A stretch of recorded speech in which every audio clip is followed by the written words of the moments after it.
మహారాజుకి జై. అందరూ బాగుండాలని, ఆనందంగా ఉండాలని, సంతోషంగా ఉండాలని, సుఖంగా ఉండాలని, ఆరోగ్యంగా ఉండాలని, ప్రేమగా ఉండాలని ఆ దేవాది దేవుణ్ణి మనస్ఫూర్తిగా కోరుకుంటూ 13వ అధ్యాయంలోకి వెళ్దాం.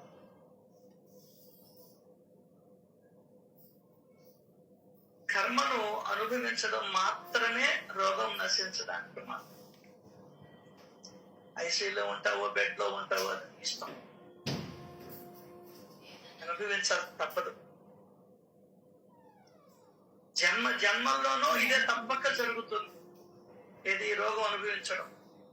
కుక్కలు గాని పందులు గాని రోగాలతో గజ్జి కుక్కగా అంటుంటాం, తప్పదు, అనుభవించాల్సిందే. గుర్రాలు కూడా అంటే ఏ జీవైనా సరే దానికి వచ్చిన రోగం అనుభవిస్తాం జన్మ జన్మలలోనూ అన్నాడు. అంటే నువ్వు ఏ జన్మెత్తినా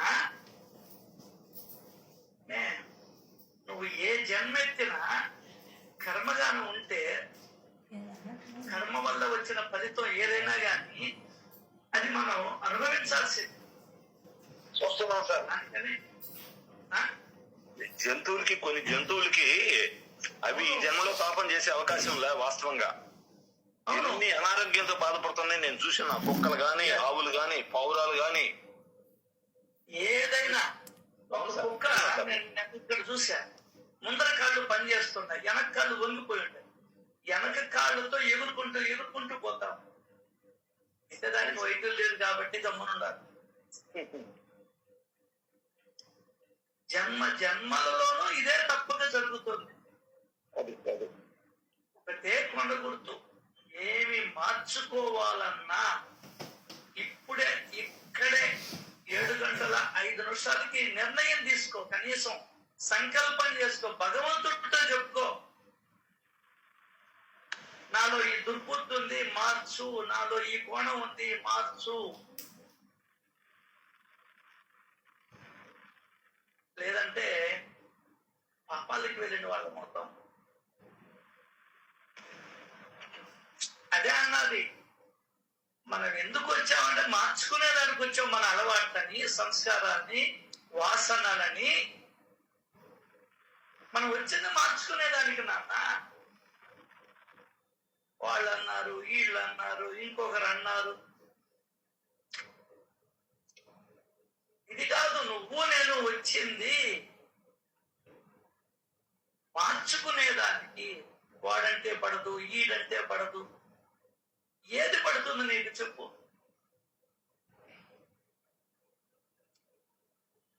ఎంత తెలివి తక్కువగా నేను ప్రవర్తిస్తున్నాను. ఎందువల్లంటే విషయం తెలియక. ఎందుకు వచ్చాను నేను? పరీక్ష హాల్కి ఎందుకు పోతాను? పరీక్ష రాసేదానికే, చెట్టపట్టి ఆడేదానికే, కురుకురలు తినేదానికే. కాబట్టి హేమాద్రి పంతులు గారు అంటారు, అంతరంగాన్ని శోధించాలి. నాలో ఏ గుణం ఉంది? అల్పగుణాలు ఏముంటాయి? నిరంతరం ఈ ధ్యాస ఉండాలి. వాళ్ళు పడదు, వీళ్ళు పడదు, వాళ్ళంట, వీళ్ళిట్ట, నువ్విట్ట, నేనిట్ట. అందులో ఒకటి పెట్టున్నా, 100 పనులు చేయి వాళ్ళకి.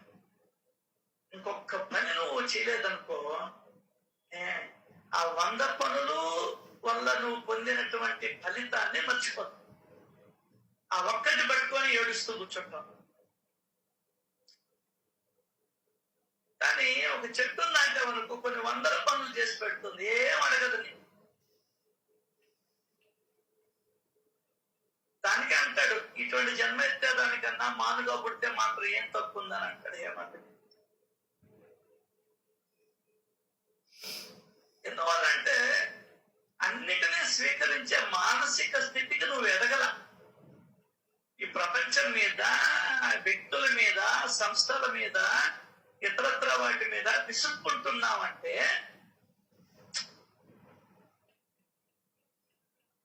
వాళ్ళ ప్రవర్తన అట్లాగే ఉంటుంది, ఉండాలి కూడా. ఇది ప్రపంచం. అందరూ మంచోళ్ళు అయిపోతే ఎట్లా? అందరూ కూలోళ్ళు అయితే పనులు కాకుండా ఊరంతా కూలోళ్ళు. ఇక నీకు అక్కడ ఇల్లు కట్టేవాడు ఉండడు అనుకో, డబ్బు ఉండేవాడు ఉండడు అనుకో, ఎట్లా? ఈ విషయాలు మనం అర్థం చేసుకోవాలి. దానికనే ఇవన్నీ ఏం చేస్తాయంటే నీకు దోహదపడతాయి, నిన్ను నువ్వు మార్చుకునేదాన్ని, ఉపయోగపడతాయి నన్ను నేను మార్చుకునేదాన్ని. అట్లా ఉపయోగపడలేదా వేస్ట్. అరకిలో వేయమన్నాము తిండి, అరకిలో ఎక్కడైనా సరిపోతుంది. నువ్వు 400 350 ఇస్తే ఎట్లా? ఇన్నేళ్ల నుంచి విని కూడా 600 రూపాయలు తగ్గిన. ఇప్పుడు వేయడం లేదులే, ఆన్లైన్ లో పెడితే 600. అది పెట్టుకొని వెయిట్ వేసుకోవచ్చు కదా. ఏమో ఏమమ్మా, 350 ఉంటది, 400 ఉంటది, 500 ఉంటది, 550 ఉంటది, 600 ఉంటది. మన స్వభావాన్ని, మన ఆలోచనని మార్చుకోవాల్సింది ఇప్పుడే కదా. ఎవరిని ఉద్దేశించి మాట్లాడటం కాదు, విషయం చెప్తున్నా. మార్చుకోవాలనుకుంటే ఇప్పుడే మార్చుకోవాలి. నువ్వు ఈ టైంలోనే మార్చుకోవాలి. మనుష్య జన్మ ఎత్తిన తర్వాత కోమాలోకి పోక ముందరే, పిచ్చి పట్టక ముందరే, పిచ్చి హాస్పిటల్లో చేర్చక ముందరే నువ్వు నేర్చుకోవాలి అన్ని కూడా.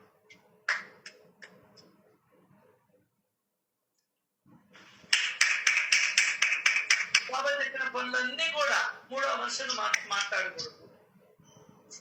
ఇద్దరు నిలబడ్డారనుకో, మూడో వ్యక్తిని గురించి మాట్లాడు. ఇప్పుడే నేర్చుకోవాలి నేను, అయినా ఇంకా మాట్లాడుతూ ఉంటేనే. మరి 10 ఏళ్ల సాధన ఏమైంది? ఎట్లా చేస్తున్నట్ట?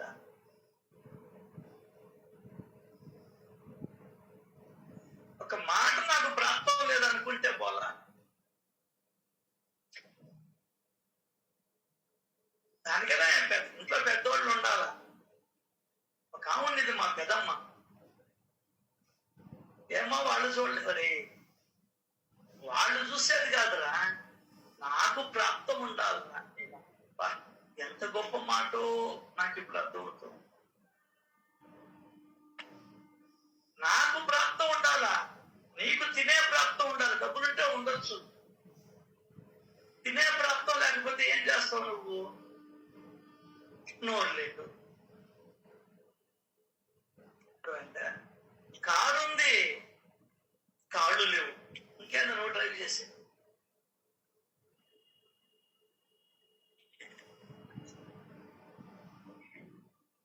కాబట్టి ఏమి మార్చుకోవాలనుకున్నా ఇప్పుడే. చొక్కా గుడ్డ కాదు మార్చేసేది. ఇది బాగలేదు అని చెప్పని ట్రయల్ రూమ్ కు పోయి ఫిట్గా ఉంది, లూజ్ గా ఉంది అని చెప్పని మార్చుకుంటాం. అది కాదు మార్చుకోవాల్సింది. నా ఆలోచనలని మార్చుకోవాల, నా దృష్టిని, నా ప్రవర్తనని మార్చుకోవాలి. దానికి మానవ జన్మ ఇచ్చింది భగవంతుడు. నాలో కొన్ని దుష్ట గుణాలు ఉన్నాయి, వాటిల్ని మార్చుకో. దానికి సత్సంగం, సచ్చరిత్ర, సద్గురువు ఉపయోగపడితే ఉపయోగించుకో, లేకుంటే మౌనంగా వెళ్ళిపోండి అంతే. Okay sir, thank you. ఒక్క నిమిషం టైం ఇవ్వండి నాకు దయచేసి. చాలా బాధపడ్డా. బాధేస్తుందయ్యా, ఇంకా కొన్ని అవలక్షణాలు ఉన్నాయ్యా, అవి కూడా పోగొట్టడానికి మీరు సహాయం చేయండి అయ్యా, నా ప్రయత్నిస్తానయ్యా అని. ఇక్కడ మనం అక్కడ హావు వచ్చింది, కుక్క వచ్చింది, అయ్యేం కోరుకోలేవు కదా. ఏ జీవికి అవకాశం లేని అవకాశం ఆ తండ్రి మనకిచ్చాడు సార్. ఎంతో అదృష్టవంతులు. ముందు మార్చుకోవాలి అనే యొక్క అవగాహన కలుగుతుంది రియల్ గా. ఈ తండ్రి మాటలు వింటున్న దాని వల్ల, కొంచెం మననం చేసే ప్రయత్నం చేస్తున్న దాని వల్ల ఖచ్చితంగా నేను మారాలి అనే యొక్క అవగాహన బలపడుతుంది. అది నేను దానికి చాలా ఆనందపడుతున్నా, సంతోషపడుతున్నా. కనీసం ఇప్పటికైనా నాకు ఈ అవకాశం భగవంతుడు అవగాహన కలిగించాడు. ఆయన కలిగించాడు. నీకు ఏది అవసరమో ఏదో చూసుకోరా, నువ్వు దేనికి వచ్చావో దయచేసి గుర్తించరా అని ఆయన గుర్తు చేస్తున్నాడు సార్. మరొక్కసారి మీకు ఈ సత్సంగానికి చాలా చాలా చాలా చాలా రుణపడి ఉంటాను సార్ నేను.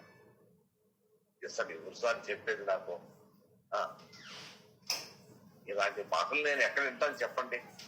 అవకాశమే లేదే. చిన్నప్పటి నుంచి కనీసం 1వ తరగతి నుంచి ఇంటర్మీడియట్ దాకా స్కూల్లో టీచర్స్ ఎవరు చెప్పరా, మా తల్లిదండ్రులు చెప్పరా, బంధువులు చెప్పరా, అవకాశమే లేదు వినటానికే. పెళ్ళైన తర్వాత ఇక బల్లె అది తప్పని తెలిసినా చేస్తున్నాం. దేనికోసం? డబ్బుల కోసం. ఎన్ని అబద్ధాలు చెప్పానో, ఎన్ని మోసాలు చేశానో నాకు తెలుసు. ఇప్పుడు కొంచెం స్థిమితం చిక్కింది. ఇప్పుడు మానేయాలి, అవసరం లేదు, నాకొద్దు అంతే. ముందు నా యొక్క మేలు నేను చూసుకోవాలి, నా యొక్క ఉద్ధరణ నేను చూసుకోవాలి అనే యొక్క భావన వెలుగుతుంది సార్ సత్సంగం వల్ల. దానికనే ఎవరు నిజమైన బంధువులు, ఎవరు నిజమైన స్నేహితులు అంటే, ఆధ్యాత్మికతలో ఎవరైతే సహాయపడతారో వాళ్ళే నిజమైన బంధువులు, వాళ్ళే నిజమైన స్నేహితులు, వాళ్ళే నిజమైన ఆప్తులు. No doubt. నాకు అది కూడా తెలియకపోయాను. అవును, అట్లా ఉంటాయి మా చేష్టలు.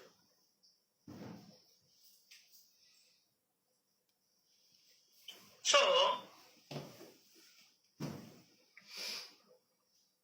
కర్మను అనుభవించడం తప్ప రోగాన్ని తొలగించే ఉపాయం లేదు. జన్మలలోనూ ఇదే తప్పక జరుగుతుంది. అయినప్పటికీ సత్పురుషుల దర్శనం వ్యాధి ఉపశమనానికి ఒక కారణం. దానితో వ్యాధిగ్రస్తులు ఏడవకుండా వ్యాధి యొక్క బాధను సహిస్తారు. సత్పురుషుల దర్శనం అంటే ఏంది? వాళ్ళు చెప్పే మాటలు. ఎరా వీరభద్రప్ప, ఇంకా పోలేదా నీలో? ఎరా వీడు 2000 సంవత్సరాల నుండి నాకు తెలుసు, కోతి చేష్టలు, పెడబుద్ధులు పోలా. అసలు ఆయన మాటలు, ఆయన లీలలు నీకు వెలుగు స్తంభాలు, నీ జీవితానికి ఒక బాటను వేస్తాయి.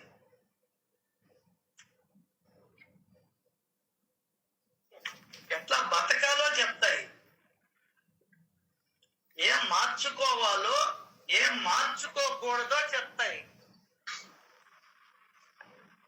ఇదేనా పితూరీలు చెప్పడమేనా జీవితాంతం?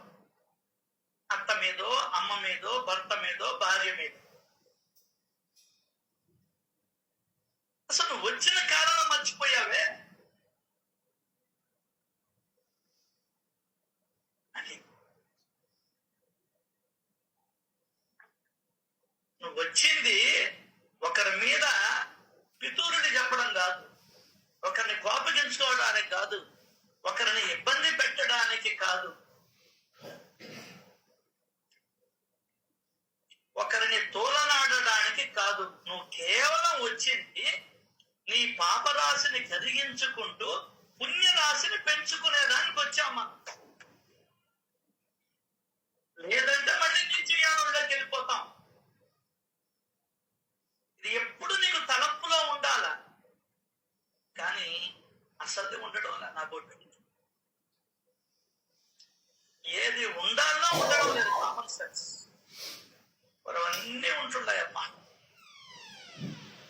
అదే మానవుడి దౌర్భాగ్యం.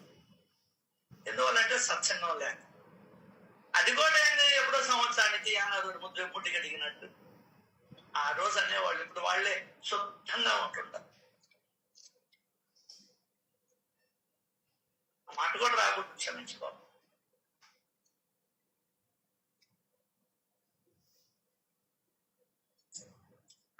చిత్రం మానవుడికి అదే మాయ అంటే ఏదో కాదు, అదే కదా. మాయకు లోబడిన నీవు మానవుడవు కాదురా. ఇంకెవరైతే నువ్వు? మాయకు లోబడితే ఎవరు నువ్వు? రోజుకి 2 పూట్ల 3 పూట్ల జరుగుతుంటేనే ఎక్కడేసిన గొట్టం అక్కడే ఉంది. ఇంకా సంవత్సరానికి ఒకసారి అంటే సత్సంగం ఏందే, గురు పౌర్ణమి కంటే సత్సంగం. అది కూడా సత్సంగం లేదు. 4 భజనలు, పోలాటాలు, ఊరేగింపులు, అన్నప్రసాదాలు. ఇంకెక్కడుంది? నీకు ఏం మార్చుకుంటావు నువ్వు? అక్కడ కూడా కొట్టుకుంటుంటావు అన్నప్రసాదాలు కాడ కూడా. ఆ కూర్చున్నది, ఈ కూర్చున్నది, ఏది నీదే? నీ ఇంట్లో అన్నం వాళ్ళ తినకూడదు పోయా, ఇక్కడికి ఎందుకు పోరాటం? నీ ఇంట్లో ముద్దుంది కదా, ఓ హాయిగా తిను. లేని ప్రదేశాలలో అయితే అనుకోవచ్చు, లేని ప్రదేశాలలో అయితే అనుకోవచ్చు. ఇప్పుడు గుడుగు సిద్ధేశ్వరం అక్కడ హోటళ్ళు లేవు, ఏమీ లేవు. నెల్లూరు కదా ఇది, మీ ఇంట్లో తినొచ్చు కదా నువ్వు. తెలియక అడుగుతా. వాళ్ళు అన్నాన్ని తీసుకుపోయి ఎక్కడో దగ్గర పెడతారు కదా.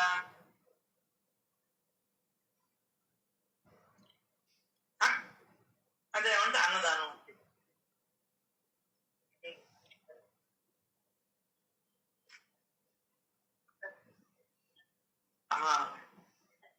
అంటే ఇంటికాడ పెట్టేది బాబా కదా.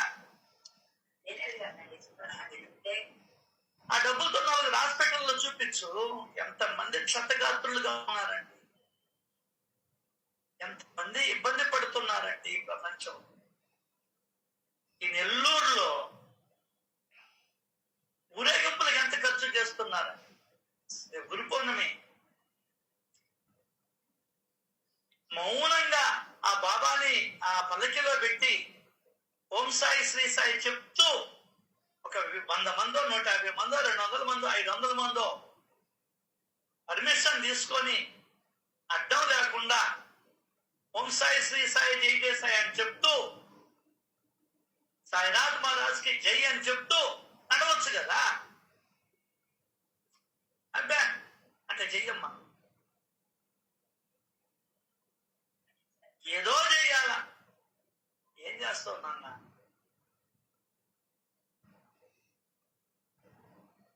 ఆర్తులున్నారు, అర్ధార్థులున్నారు.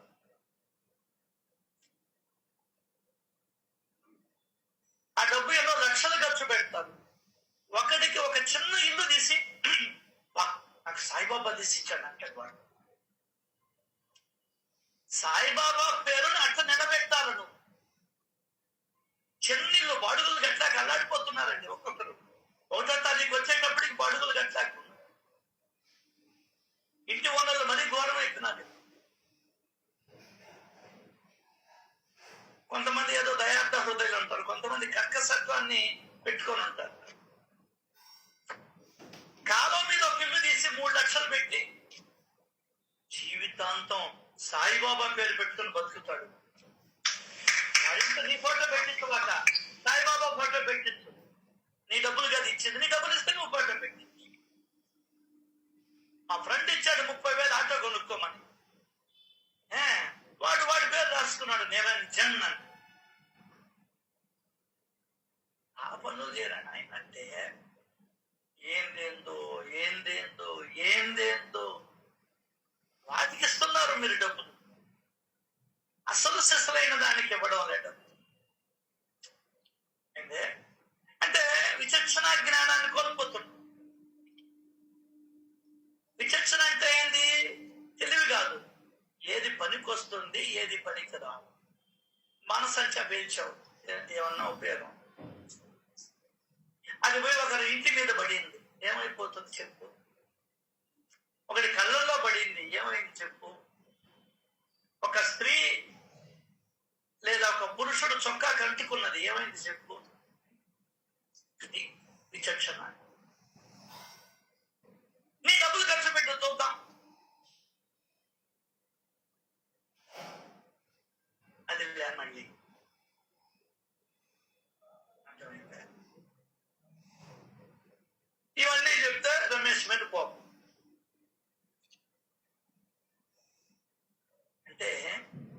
ఏం చెయ్య కోపం ఏమీ లేదు సార్, దయచేసి ఆ మాట అనకండి. కోపం ఏమీ లేదు. ఏమి చెయ్యకూడదో ఏమి చెయ్యాలనో చెప్పగలగాలి. పరోపకారార్థం మిగం శరీరం. ఈ శరీరం ఇచ్చింది పరులకి ఉపకారం చేసేదానికే. ఒక్క మనిషి తప్ప ప్రకృతి మొత్తం ఒకరికి ఉపకారం చేస్తుంది. ప్రకృతి మొత్తం ఉపకారమే చేస్తుంది. నువ్వు పిల్లిని పెంచుకుంటావు, ఎలుకలు రానియకుండా చేస్తుంది. కుక్కల్ని పెంచుకుంటావు, దొంగల్ని వేరే వాళ్ళని రానియకుండా చేస్తుంది.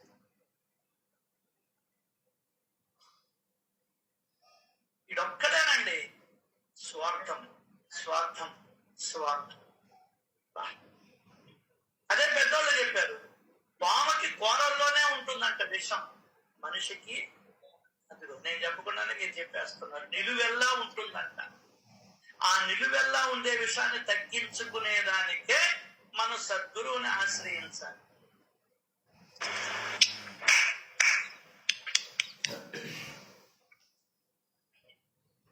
మనకుందని కాదు విషయం, అది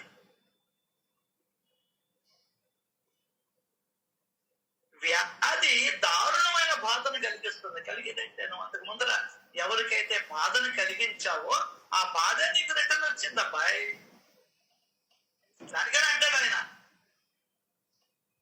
కావాలంటే ఇళ్లను దేవాలయాన్ని కూల్చేసి నేలమట్టం చేయి, ఇబ్బందిలే.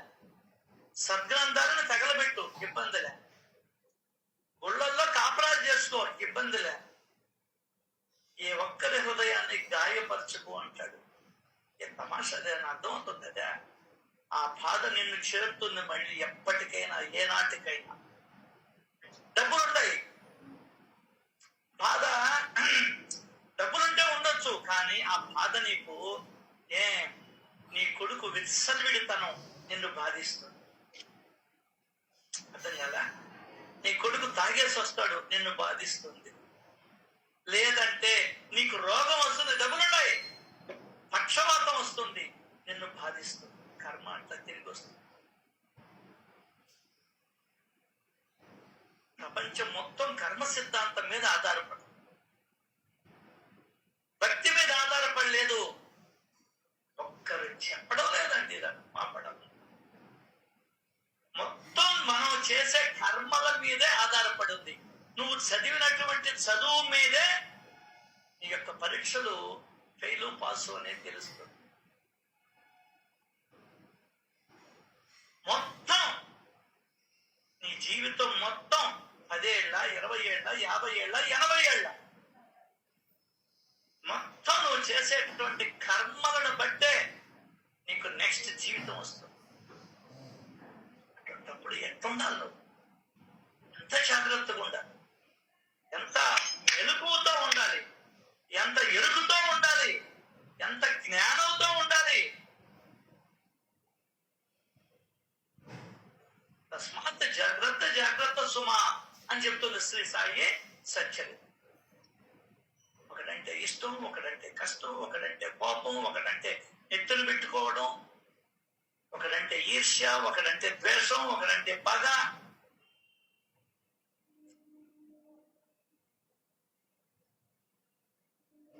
సో వ్యాధి దారుణమైన బాధను కల్పిస్తుంది. నిజం, చిన్నగా కాదండి. అల్లాడిపోతుంటారు.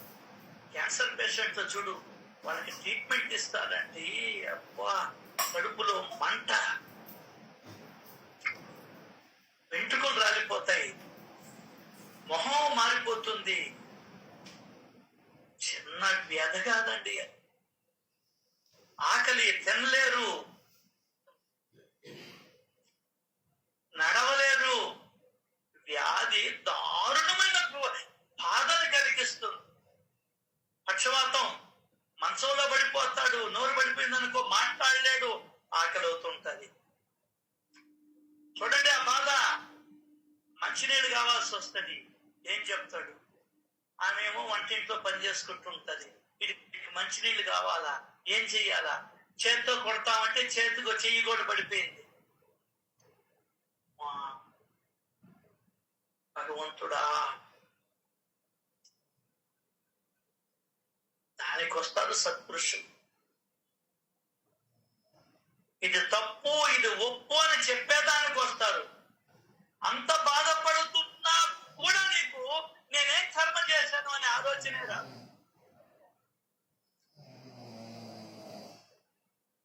కొడలు చూడలేదు, కొడుకు చూడలేదు, మనవడు చూడలేదు, నన్ను చూసేదానికి రాలేదు, ఈ అడుపే గాని ఎంత పాపం చేశాను నేను పూర్వ జన్మలో. ఇటువంటి కుష్టి వ్యాధి వచ్చింది, ఇటువంటి పక్షవాతం వచ్చింది, భగవంతుడా నన్ను క్షమించు, వ్యాధిని అనుభవిస్తాను అని భగవన్నామం చెప్పుకోవే.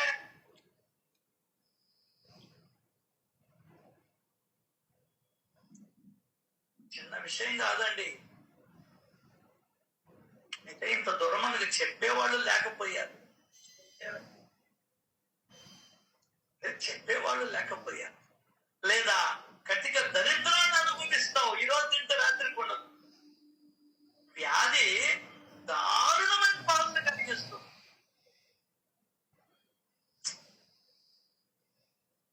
కాబట్టి నువ్వు తింటావు, మధ్యాహ్నం నుంచి అన్నం ఉండదు, వాడేమో తాగుబోతాడు, చిక్కుతాడు, పిల్లకాయలు ఉంటారు ఇద్దరు ముగ్గురు, వాళ్ళకి అన్నం పెడతావు, నువ్వు ఆకలితో మాడతావు. ఎంత చేసుకొని వచ్చావమ్మా ఈ భూమి మీద, ఎంత చేసుకొని వచ్చావమ్మా. ఇక్కడ మెతుకులు పెట్ల ఎప్పుడు నువ్వు ఎవ్వరికి. ఈరోజు భగవంతుడు నీకు పిడికడి మెతుకులు పెట్ల. కర్మ సిద్ధాంతం నేర్చుకోరా అంటే హోంసైజ్ చేసాయి, నేను చేసాయి అంటావా? ఏమన్నా అర్థం ఉందా?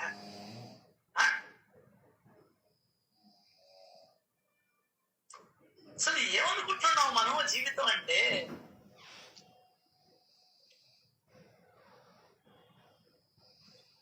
ఇంతటితో పోయేది కాబట్టి బంధము అర్థం కదా.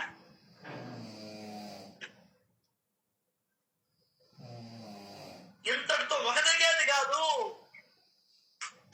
ఇప్పుడు పెళ్లి చేస్తాము అమ్మాయికి, ఒకదగతుంది, నీకు బంధనమా? అమ్మ పడవ. దాని తర్వాతనే ఉండేది కథ. 7 ఏళ్ళ అమ్మాయి రామకృష్ణ పరమ శిష్యురాలు యోగిన్మా అని 7 ఏళ్ళ అమ్మాయికి పెళ్లి చేశారు. తర్వాత ఎప్పుడు అత్తగారింటికి పంపిస్తే వాడు కోటీశ్వరుడు, తాగుబోతూ తిరిగిపోతూ మొత్తం అతను కానొక్కేశాడు. 2 పిల్లకాయలు, ఒక బిడ్డ చనిపోయింది, మగ పిల్లోడు. వీడితో ఎంతకాలం కాపురం చేస్తామని 1880లో వాడిని వదిలి పండుగ వచ్చి అమ్మగారింటికి వచ్చి చేరింది యోగిన్మ.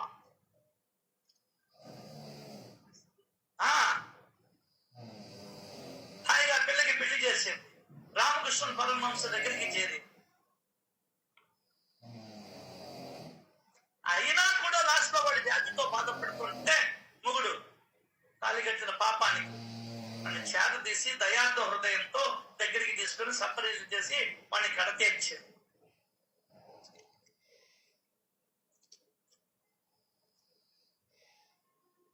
దానికైనా ఎవరిని ఎప్పుడూ చేదరించుకోవద్దు, మళ్ళీ వాడితో నీకు అవసరం ఏర్పడుతుంది.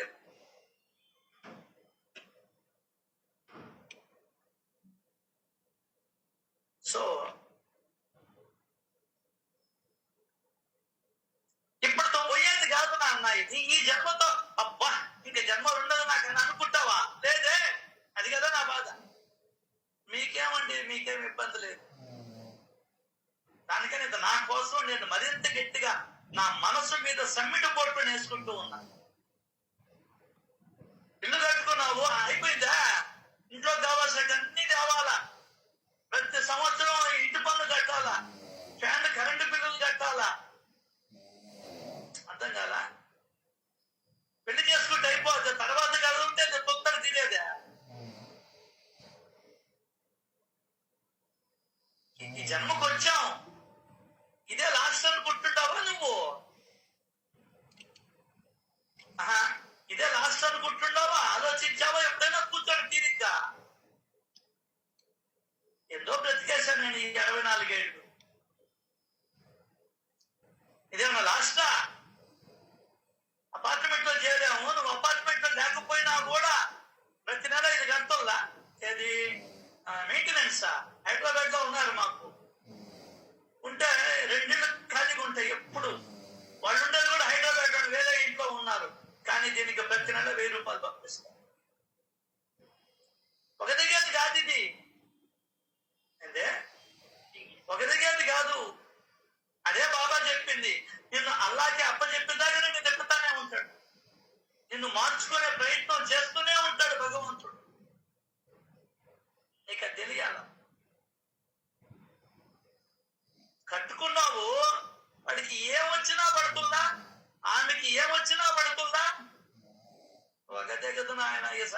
చేసుకుని ఆయన అయ్యా 14 ఏళ్ళు 15 ఏళ్ళు మంచంలో ఉండి నిన్న పోయింది ఒక మొన్న 3 రోజుల కిందట.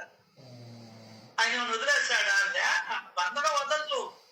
తెలియని పాశం వెంటబడి రుణం తీర్చుకోమంటుంది,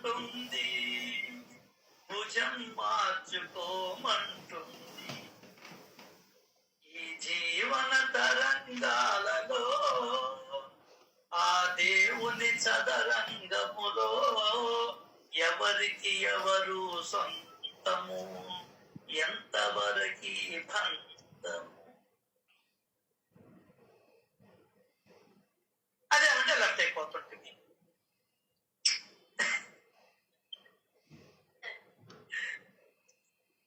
అదేమంటే నేను రానంటుంటుంది. అదేమంటే పడదంటుంటుంది. గంజాయి పడుతుందా? పడుతుందా గంజాయి? తాగు హాయిగా తాగు.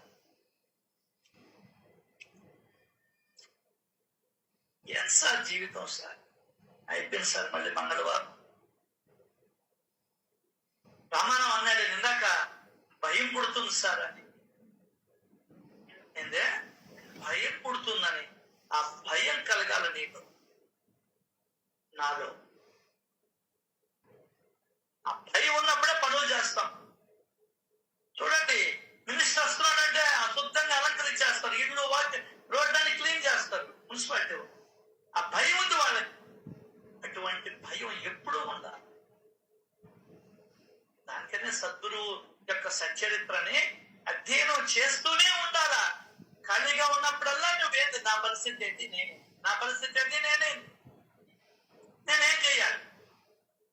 ఈ జన్మతో ఒకేదిగేది కాదు ఇది. ఇంట్లో వాళ్ళంతా ఎవరు? మా అమ్మ ఎక్కడుంది? మా నాయన ఎక్కడున్నాడు? మా అమ్మమ్మ ఎక్కడుంది? ఇప్పుడు మా తాత ఎక్కడున్నాడు? వీళ్ళందరూ నిన్నటి దాకా నాతో ఉంటే ఇప్పుడు ఎక్కడున్నారు? మన మతం ఏం చెప్తుంది? మన హిందూ ధర్మం ఏం చెప్తుంది అని ఆలోచించే అవకాశం నీకు నువ్వు ఇచ్చుకోకపోతే, ఇచ్చే దగ్గరికి పోకపోతే, అమ్మ పెట్టదు అడగదు. ఇంట్లో ధైర్యం లేకపోయా ఆడవాళ్ళకి కానీ మగవాళ్ళకి కానీ పిల్లలకి కానీ పెద్దలకు కానీ ఎట్లా చేయాలి? మళ్ళీ పాటలు పాడుకుంటాం. ఆలో బిడ్డలు అన్నదమ్ములు ఎవరు వెంట రారురా, వదలలేక వచ్చినను వల్ల కాటి వరకే రక్తగాక. ఏమన్నా నీతో వచ్చే సత్య సహగమనం చేస్తారా? అడుగు, నీ పిల్లల్ని అడుగు, నీ మొగుడిని అడుగు, నీ కొడుకుని అడుగు. రే నువ్వంటే నాకు ఇష్టం అంటున్నావు కదా, నేను పోతాను, నాతో కూడా వచ్చి నువ్వు కూడా కొనుక్కుంటావా కాటి మీద అని చెప్పని అడుగు. తేలిపోతుల్లా తేలిపోతుల్లా నువ్వంటే ఎంత ఇష్టమా? నువ్వు లేక నేను లేనే సినిమా ఇదే? నువ్వు లేక నేను లేనా? ప్రేమించుకుందాం రా, దొప్పుకొని పోదాం రా.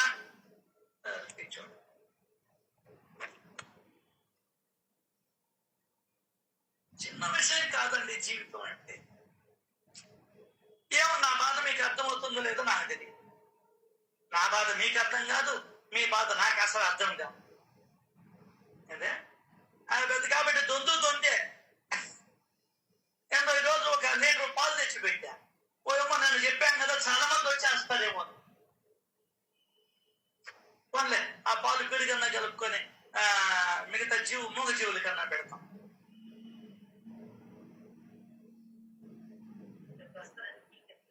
టీకని తెప్పించానమ్మా, 1 లీటర్ పాలు తెచ్చానా, 80 రూపాయల చిల్డ్రన్స్ పార్క్ దగ్గర తెప్పించాను. ఇక్కడైతే 60 అయ్యాయి పాలు. మనోళ్ళు వస్తున్నారు కదా, మనోళ్ళకి ఎట్లా ఇవ్వాలి, చక్కగా ఇవ్వాలని తెప్పించాను. ఊరిడమ్మా ఉన్నది పోయింది, ఉంచుకున్నది పోయిందని అసలు వచ్చేవాళ్ళు కూడా పోయింది. ఏం చెయ్యాలి? లేదులే, తెప్పించలేదులే.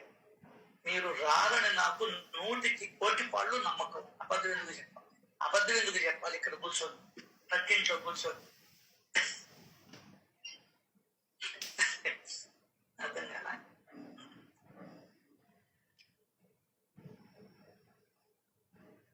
సో జన్మలకి ఇదే జరిగి తీరుతుంది.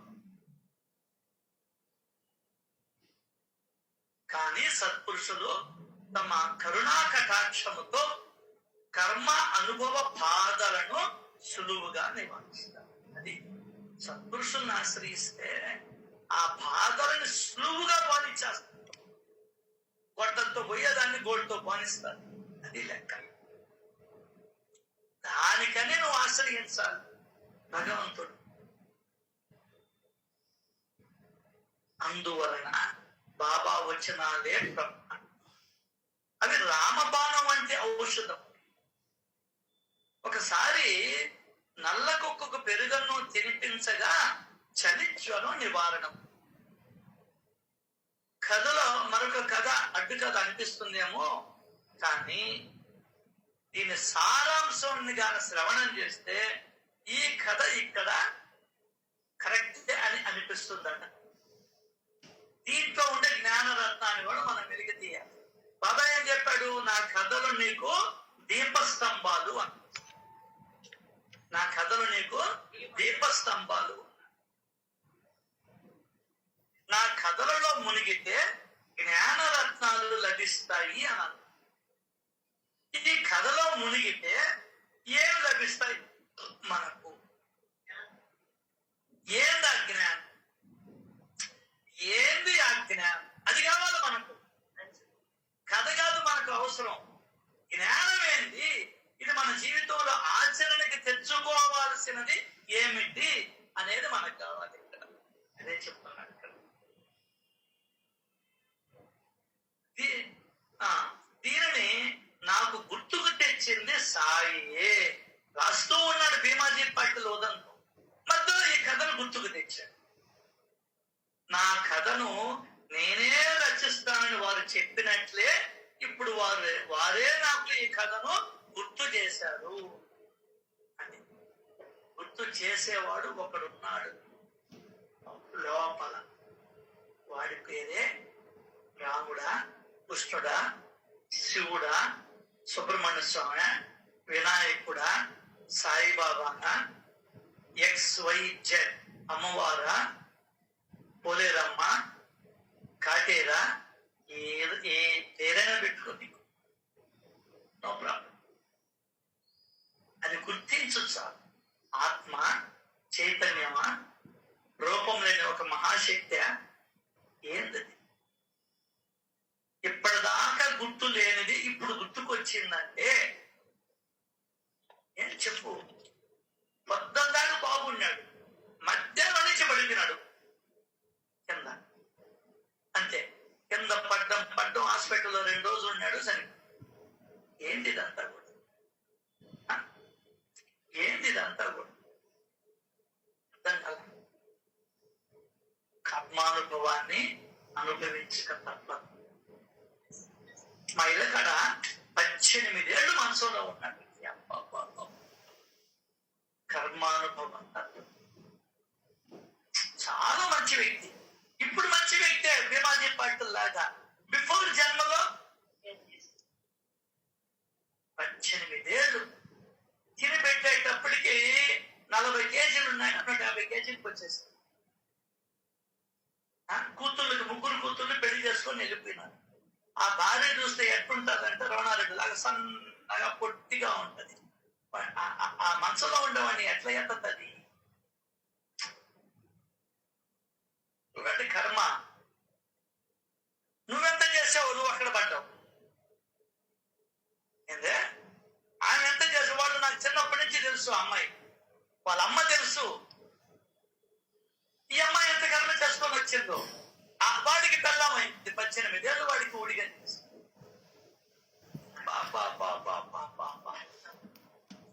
ఇవన్నీ దేని కర్మ ప్రభావం. ఇవన్నీ కర్మ. ప్రతి నెల మనం వాళ్ళకి డబ్బులు ఇచ్చేవాళ్ళు. నా సత్సంగం తరపున 2000. ఏ ఆధారం లేదు. కూతురు పెళ్లి చేసుకుని వెళ్ళిపోయినా పిల్లవలా నీ సావు నువ్వు సావు.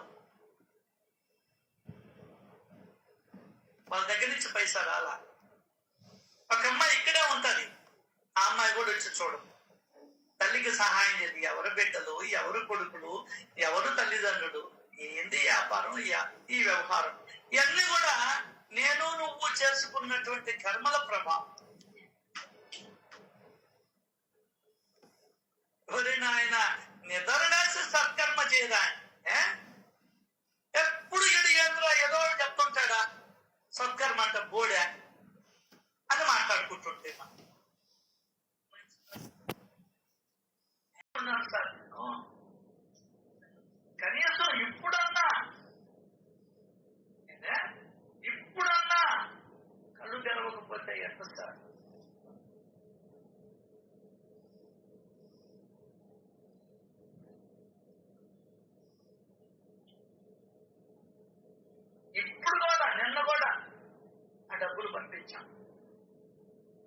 పొయ్యి సామాను బియ్యపు కట్ట నెల ఏదో కొన్ని ఊరును దత్తు చేసుకుంటారు కొంతమంది. మనం ఒక ఇంటిని దత్తు చేసుకుంటాం. సత్యంగా తరపున నా తరపున కాదు, కాబట్టి నేను ఏదో కొద్దిగా ఒకటి ఇంటే ఉంటుంది.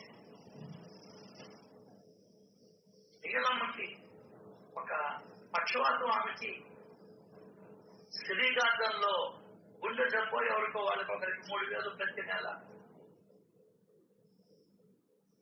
ఇవన్నీ ఎక్కడి నుంచి వచ్చాయి? మీరు 500 ఎక్కడ కట్టుకుంటే ఆ డబ్బుల నుంచే కదా తీసేదామా? అన్నదాన డబ్బులు తీసుకు వాడడం.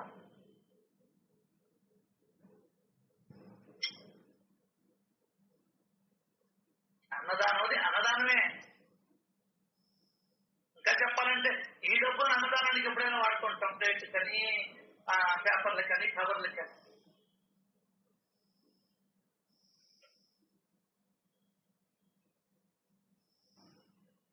సో ఇవన్నీ కూడా ఎవరికి నువ్వు చేసుకో. మూగ జీవాలకి ఏదో ఒకటి ఇవ్వడం. ఎవరో మహాతలుడు ఇస్తారు మూగ జీవాల మీద ప్రేమ ఉండేవాళ్ళు. దాన్ని ఆ డబ్బులు దానికి ఉపయోగిస్తాం. 10,000 కావాలి మూగ జీవాలకి. దానికనే రేపు గురు పూర్ణిమ నాడు గురువు చెప్పింది వినడమే గురు పూర్ణిమ. అంటే గురువు చెప్పింది వినడమే గురు పూర్ణిమ. ఏం చెప్పాడు ఆయన? ఆకలిగా ఉన్న వాళ్ళకి ముద్దర పెట్టమని.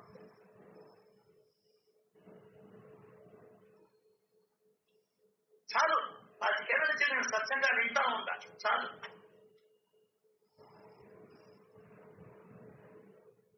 ఎంతకాలం వింటావు? నెలకి 2-3 సార్లు పోతున్నాం సత్సంగం తరపున. సత్సంగం తరపున కాదండి, ఎవరన్నా ఇస్తే. గురు పూర్ణిమ కూడా రెడీ చేసుకున్నాం. నెల్లూరులో ఉండను, పోతాం. ఎందువల్లంటే ఎంతకాలం చెప్పుకుంటావయ్యా? ఎంతకాలం అని చెప్పుకుంటావు? ఆచరణ ముఖ్యం. ఏం ముఖ్యం? ఆచరణ ముఖ్యం. చెప్పుకునేందుకు ఆచరణకి, అన్నం వండుకునేందుకు తినేదానికి, సబ్బులెందుకు ఒళ్ళు శుభ్రం చేసుకునే ఖచ్చితంగా సార్. ఎన్నిసార్లు విని మర్చిపోతున్నాం తప్పితే విని ఆచరించట్లా. ఆ ప్రయత్నం చేయాలి అంతే. అవును. గురు పూర్ణిమ నాడు వ్యాన్ మాట్లాడుకొని పోదామంటే రాకపోతే నేను వస్తాను సార్. కాబట్టి వ్యాన్ మాట్లాడుకోవాలా? వ్యాన్ కంటే ఖర్చులు అవుతాయి. అది పెట్టుకోవాలంటే అల్లాడిపోతుంది. ఈ ఖర్చులన్నీ నేను పెట్టుకుంటా. ఏది ఆహార పదార్థాల ఖర్చులన్నీ నేను పెట్టుకుంటా. మీరు వ్యాన్కి 12,000 అంటే అక్కడ పెట్టే దాని బదులు శుద్ధంగా ఇంకొకసారి పోతా. ఏది త్యాగం లేకుండా ఏమైనా ఉన్నాయి? అలా కొంచెం వేసుకుందాం, వెళ్దాం సార్. మనం గురు పూర్ణిమ అనుకుంటున్నాను తప్పితే ఆయన మాట ఆచరిస్తుంది ఎక్కడ? ఉత్సవాలు చేసేది ఆయనకేందుకు ఉత్సవం చేశారు? ఆయన మాట వినడమే ఉత్సవం. రియల్లీ భరద్వాజ మాస్టర్ ఏదో చెప్పింది. గురు పూర్ణిమ అంటే గురువు మాట వినాలి, ఆచరించాలి. కనీసం ఆ రోజునే మనకి పెట్టాలి. అవును సార్, ఖచ్చితంగా సార్. కాబట్టి నేను ఊర్లో లేకుండా పోతాను. పిచ్చి చేస్తాను. ఆ పని చేయకండి.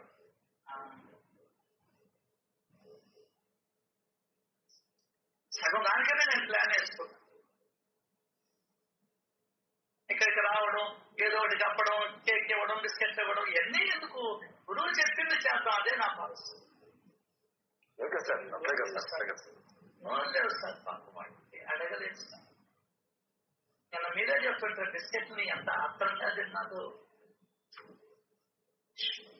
జాలి, దయ, కరుణ ఇవి లేకుంటే అసలు నాకు ఈ 64 ఏళ్ళు తెలియలేదు సార్. ఎంత వరస్ట్గా బతికానా, సిగ్గుపడుతున్నాను సార్. నాకునే ఆ దయాగుణం ఎప్పుడు ఉంది సార్? క్రైస్తవ సార్. దైవముతో సహజీవనం చేసే కొన్ని నీకు దైవీ గుణాలు రావాలి. బాబా కూడా సత్యంతో చూసి చెప్పాడు, చెప్పు ముందర మూగజీవులకి పెట్టమను. నీ ఇంట్లో ఉండడానికి ప్లేట్లు అందిస్తావు కుక్కకి, అదొక్కటేనా జీవి?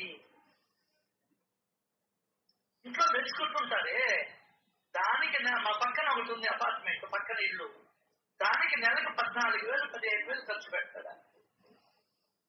నాకు 1000 ఇవ్వాల్సింటే ఇంతవరకు ఎగ్గొట్టేస్తాను. సరే ఆయన ఎక్కేదే అది వేరే సంగతి.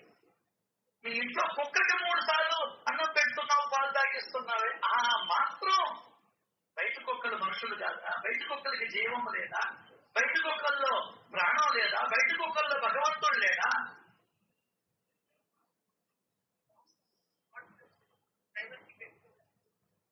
ఎప్పుడు మనం మారేది?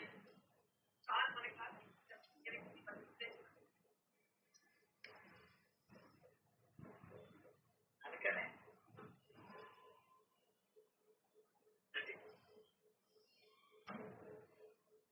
లిఖితమ్మ మీ ఆయనతో చెప్పు, గురు పూర్ణిమకి మాత్రం కారుకు రమ్మని చెప్పమ్మా. లిఖిత ఆ రోజు వేరే వాళ్ళకి ఒప్పుకో ఉన్నారు సార్. అబ్బా మనోళ్ళు అయితే బాగుండేది. సరే ఇంకా ఉన్న చూస్తాం. మా వాళ్ళు ఉన్నాడు. సరే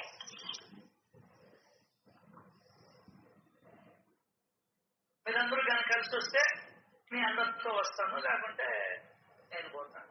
సార్ నేను కలుస్తాను సార్, నాకు అవకాశం ఏంటి? మీరు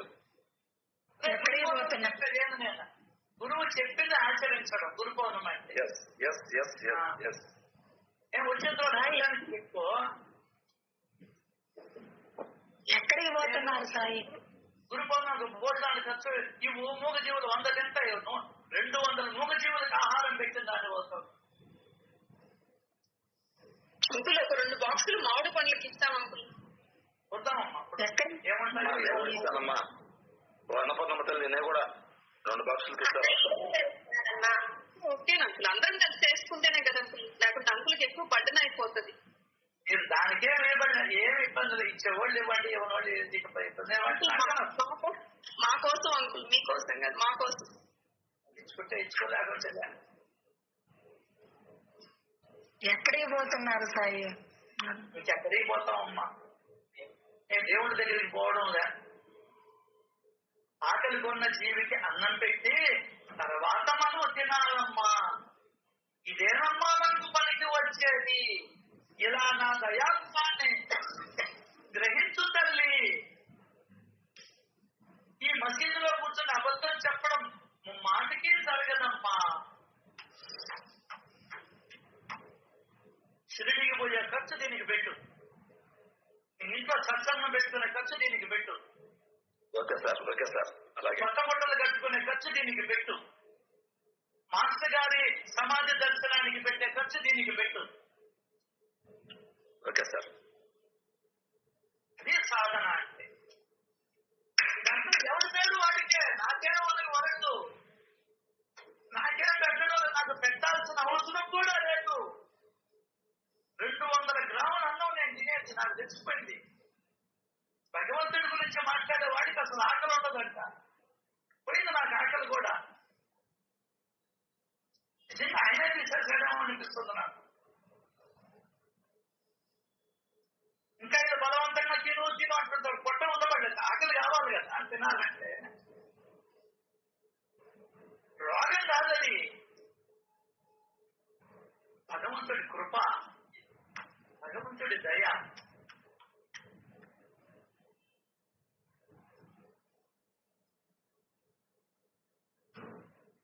అది గురుకులం అంటే, నిజమైన గురుకులం అంటే. ఇవన్నీ ఎవరికి వాళ్ళు పరిచయం చేస్తారు. చెప్తే వచ్చేది కాదు సార్. ఎందుకు మనకు రావడం లేదంటే మనకు మనం ఎవరికి వాళ్ళు ఆలోచించుకోవడం లేదు. మెయిన్ అది. ఎవరో వస్తారని, ఏదో చేస్తారని ఎదురు చూసి మోసపోకుమా, నిజము తెలిసి మసులుకునుమా. సత్యం తెలుసుకో, సత్యం వైపు అడుగులు వేయి. ఏం చేస్తావు? సంపాదించిందంతా మూల పెట్టి తీరువాళ్ళు పెట్టి వడ్డీలకి ఇచ్చి బ్యాంకుల్లో ఎఫ్డీలు చేసి ఏం చేస్తావా? నీ శ్రేయస్సేదయ్యా. ఆ రోజు 10,000 ఖర్చు పెట్టుకోలేవు. కొన్ని కనీసం 500 మూగ జీవాలకి ఆహారం ఇచ్చిన వాళ్ళు అవుతాం కదా.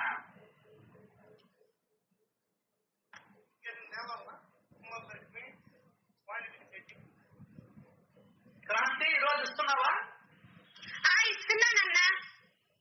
అయిపోయిందా కాలేదా? అన్నా ప్యాకింగ్ చేయాలన్నా. ఓకే ఇంకొక అరగంటలో వస్తారు. తెచ్చిమన్నా తెచ్చిస్తా అన్నా. బాగలేదు అన్నా, చిట్టివేలుకి అయితే నేను వస్తా అన్నా. ఎవరో మీరు నిర్ణయించుకొని చెప్పడం నా వంతు. మీరందరూ కలిసి మాట్లాడుకొని చెప్తే వ్యాన్ మాట్లాడతా. 8,000 ఎంత అనుకుంటా వ్యాన్ ఖర్చు. అందరూ షేర్ చేసుకుంటాం. అది లెక్క. మీరు మాట్లాడుకోండి. అది కూడా పేరు చెప్పండి, ఇది చెప్పండి, అది చెప్పండి అని ఎక్కడ అడిగారు అసహ్యంగా. నాకే సిగ్గుగా ఉంది. అన్నా నేను వస్తా అన్నా. అది ఆయన చెప్పండి. ఎవరో నువ్వే రీడింగ్ చేయి. పేరు రాసుకో. ఇంతమంది అని చెప్పుకుని బ్యాండ్ మాట్లాడేస్తాను. వస్తాను. క్రాంతి పేరు రాసుకో. అంతే. సరే అన్నా. నా కథను నేనే రచిస్తానని వారు చెప్పినట్లే ఇప్పుడు వారే నాకు ఈ కథను గుర్తు చేశారు. ఆయనే గుర్తు చేస్తున్నాడు. అంటే గుర్తు చేసేవాడు ఒకడున్నాడు అని మనం గుర్తించడమే సాధన. అది ఇప్పుడు మీరు పాలు పెట్టానే అని పరిగిస్తావు నువ్వు. వాడు చెప్తేనే నువ్వు పరిగిస్తావు. అదే నన్ను చదివేస్తుడు సూత్రధారి. ఆయన ఎంత కదిలిస్తే అట్లా కదలాల్సి. ఆ పాలు కింద పోయి ఇంట్లో వాడి చేత ముట్టించుకోవాలనంటే నీకు గుర్తు చేయి. అర్థం కాదా? అక్కడ కూడా అది ఉంది. నిన్ను ముట్టించాలని వాడు అనుకోననుకుంటే నీకు గుర్తు చేయడు వాడు. మళ్ళీ తమాషగా ఉంటుందండి భగవంతుడి చర్యలు. అగమ్మమైనటువంటి ఆహార వీరులు ఆరికే తెలుసు, అన్యులకు అర్థం కావు, ఎవరికి అంతుపడతావు. ఎవరిని ముట్టావో పోయి జన్మలో ఇప్పుడు వాడే నిన్ను ముట్టిస్తాడు, మొట్టతాడు. అర్థమైందా? అది సూత్రం, కర్మ సూత్రం. మనకు వచ్చే ప్రతి మన కర్మను బట్టే వస్తుంది. అయితే ఆ కర్మల్ని మనం మార్చుకునే అవకాశం ఇచ్చాడు ఈ జన్మలో భగవంతుడు మన అందరికీ కూడా. నేను ఎవరిని ఉద్దేశించి మాట్లాడడం కాదు, సత్యాన్ని మాత్రమే మీతో పంచుకుంటూ ఉన్నా. అంటే లెక్క సత్యాన్ని ఉటంకిస్తూ ఉన్నా. నాకెప్పుడు ఇటువంటి సత్యాలు చెప్పలేదు కాబట్టి, నేను సద్గురువుని ఆశ్రయించాను కాబట్టి, ఆయన నాకు ఇచ్చాడు కాబట్టి ఆయన ఇచ్చింది మీతో పంచుకుంటూ ఉన్నాను. దర్శనాలు ఏమి లేదు. ఎవరు స్వీకరిస్తే వాళ్ళకి, ఎవరు వద్దనుకుంటే వాళ్ళకి, ఏదైనా ఒకటే. నాకు బాలా గణపతి అనే గొప్ప భావికుడైన దర్శి జాతి వాడు ఉండేవాడు. అంటే టైలర్. వాడిని కూడా గొప్ప ఏమని రాస్తారు హేమాద్రి పంత్ చూడండి, ఎవరికి ఇచ్చవరచకూడదు. బాలా గణపతి అనే గొప్ప భావికుడైన దర్శి జాతి ఉండేవాడు. గొప్ప భావన కలిగినటువంటి వాడంట సద్గురువు పట్ల. ఎంత హేమాద్రి పంత్ హృదయం ఆవిష్కరింపబడుతుంది సార్. నిజంగా ఆ హేమాద్రి పంత్ గారిని తలుచుకోవడమే మన అందరి అదృష్టం. అటువంటి ఆయన పట్టుకొని తక్కువ చేసి మాట్లాడతారు కొంతమంది. ఎంత విచిత్రంగా ఉంటుందో. వాళ్ళు సత్యత్వం చదివేడిస్తే కదా, సత్యరిత్రాన్ని చదివేది. కానీ బాబా గొప్ప భక్తుడంట. వాడు కనుక్కొని పరిశోధన చేసి రాస్తాడంట. ఏదో వాడు రాసేది, నువ్వు చదివేది, నేను చదివేది. ఒక దర్జీ జాతి వాడుంటే వాడు బాలా గణపతి అనే గొప్ప భావికుడైన దర్జీ జాతి వాడు ఉండేవాడు. ఎవరిని కించవలసినట్టు మాట్లాడకూడదు, ఎవరిని తక్కువ చేసి మాట్లాడకూడదు. అయ్యో సత్సంగంలో మేమే తక్కువ చేయడం, అది కూడా గుర్తు పెట్టుకోండి. సత్యాన్ని చెప్తున్నా సత్సంగం. ఎవరిని ఉద్దేశించి మాట్లాడరు, ఎవరు మాట్లాడరు. నేనే కాదు, ఎవరు ఎవరి గురించి తక్కువ చేసి మాట్లాడరు. ఇక్కడ ఏంటంటే అనర్గళంగా పలికించేది భగవంతుడిగా. ఆ సంగతి నాకు తెలుసు, మీకు తెలుసు. అయితే మీకు ఇష్టం వచ్చింది వస్తే అమ్మా అంటారు, కష్టం వచ్చిందని చెప్తే ఏ నీడు అని అంటారు. తిట్టిన నోరే పొగుడుతుంది, పొగిడిన నోరే తిడుతుంది. చిన్నప్పుడు అమ్మ అమ్మ అని అమ్మ చుట్టూ తిరిగాం, తర్వాత అమ్మ ఏమైపోయింది, చేదైంది. అది లెక్కే అది. అతడు మసీదులోనికి బాబా వద్దకు వచ్చి అతి దీనంగా వచ్చాడు. ఏడుపు, బాబా నేనేం పాపం చేశాను, అదిగో జరిగింది ఇక్కడ. రోగం వస్తే నువ్వేమనుకోవాలా, ఏం పాపం చేశామో దానికి ఆ పాపానికి విరుగుడు ఏం చెప్పాడో సచ్చరిత్రలో 13వ అధ్యాయం యొక్క గొప్ప విశిష్టత. అంటే గొప్ప విశిష్టత. ఇంకా ఏమేమి గుప్త రహస్యాలు ఉన్నాయో, మరి భీమాజీ పాటిల్కి ఏం చెప్పాడు, మరి ఈ బాలాదర్జీకి ఏం చెప్పాడు అనేది రేపు వచ్చే సత్సంగంలో సవివరంగా తెలుసుకునే ప్రయత్నం చేద్దాం. శ్రీ సచ్చిదానంద సమర్థ సద్గురు సాయినాథ్ మహారాజ్ కి జై జై జై.